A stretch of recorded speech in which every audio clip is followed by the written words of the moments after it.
Bollywood actress Raveena Tandon 90 के दशक की सक्सेसफुल एक्ट्रेस में गिनी जाती हैं। आज भी वो फैंस के दिलों में राज करती हैं। उनकी दीवानगी इस कदर लोगों के सिर चढ़कर बोलती थी कि वो उनके लिए किसी भी हद तक चले जाते थे। एक्ट्रेस के एक फैन ने ऐसा ही कुछ किया जिससे वो काफी डर गई थी। वो रवीना को खून से भरी शीशियां भेजता था।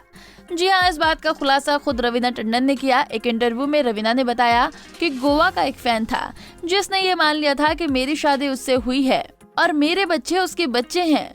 वो तो अपने खून से भरी शीशियां मुझे कोरियर के जरिए भेजता था, अपने खून से खत लिखकर भेजता था और साथ ही प्राइवेट तस्वीरें भी भेजता था। इतना ही नहीं, एक बार तो रवीना के पति अनिल थडानी की कार पर उस फैन ने बड़ा सा पत्थर फेंक दिया था, जिसके बाद रवीना ने पुलिस में शिकायत दर्ज करवाई और उससे मदद मांगी थी। बात यहीं खत्म नहीं होती। एक्ट्रेस का ऐसा ही एक फैन और था जो उनके घर के गेट पर बैठा रहता था। रवीना बताती हैं कि वो इस तरह के लोगों से काफी परेशान हो गई थी। उन्हें लोगों के इस तरह के पागलपन से डर लगने लगा था। कुछ फैंस एक्ट्रेस के लिए सिरदर्द बन गए थे। एक्ट्रेस रवीना टंडन ने अचानक से एक तलाकशुदा बिजनेसमैन से शादी कर सबको चौंका दिया। जब उनके अफेयर और शादी की बातें अक्षय कुमार से हो रही थी, लेकिन शादी के 17 सालों बाद खुद ही रवीना ने सबको बताया कि उन्होंने इस शादी के लिए एक शर्त रखी थी, वो भी अनिल थडानी के सामने। जब उनके होने वाले पति रवीना की शर्त मानने के लिए राजी हुए, तभी ये शादी हुई थी। रवीना ने शादी के लगभग 17 साल बाद बताया कि उन्होंने शादी करने के लिए एक शर्त रखी थी कि जो उनकी गोद ली गई बेटियां पूजा और छाया से संबंधित था। बता दें कि रवीना जब पहली बार मां बनी तो उनकी उम्र महज 21 साल की थी और उनकी शादी नहीं हुई थी। रवीना टंडन ने इंटरव्यू में कहा, मैं उस टाइम तक पूरी तरह से सेट नहीं हुई थी, लेकिन मेरी हमेशा से एक ही रट थी कि अगर किसी को मुझसे प्यार करना है तो उसे मुझसे, मेरी लड़कियां, मेरे कुत्तों और मेरे परिवार से प्यार करना होगा।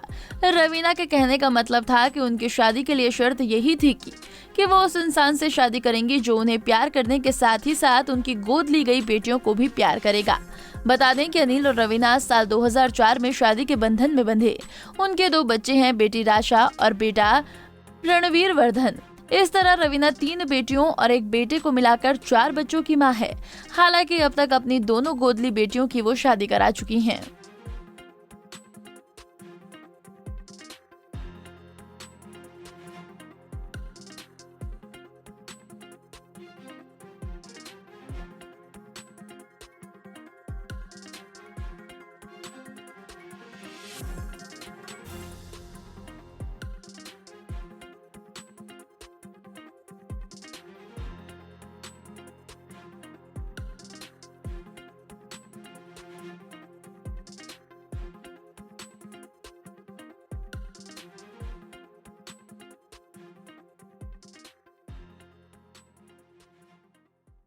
नारी से जुड़ी मोर अपडेट्स के लिए हमारे इंस्टाग्राम को फॉलो, फेसबुक को लाइक और यूट्यूब चैनल सब्सक्राइब करना ना भूलें।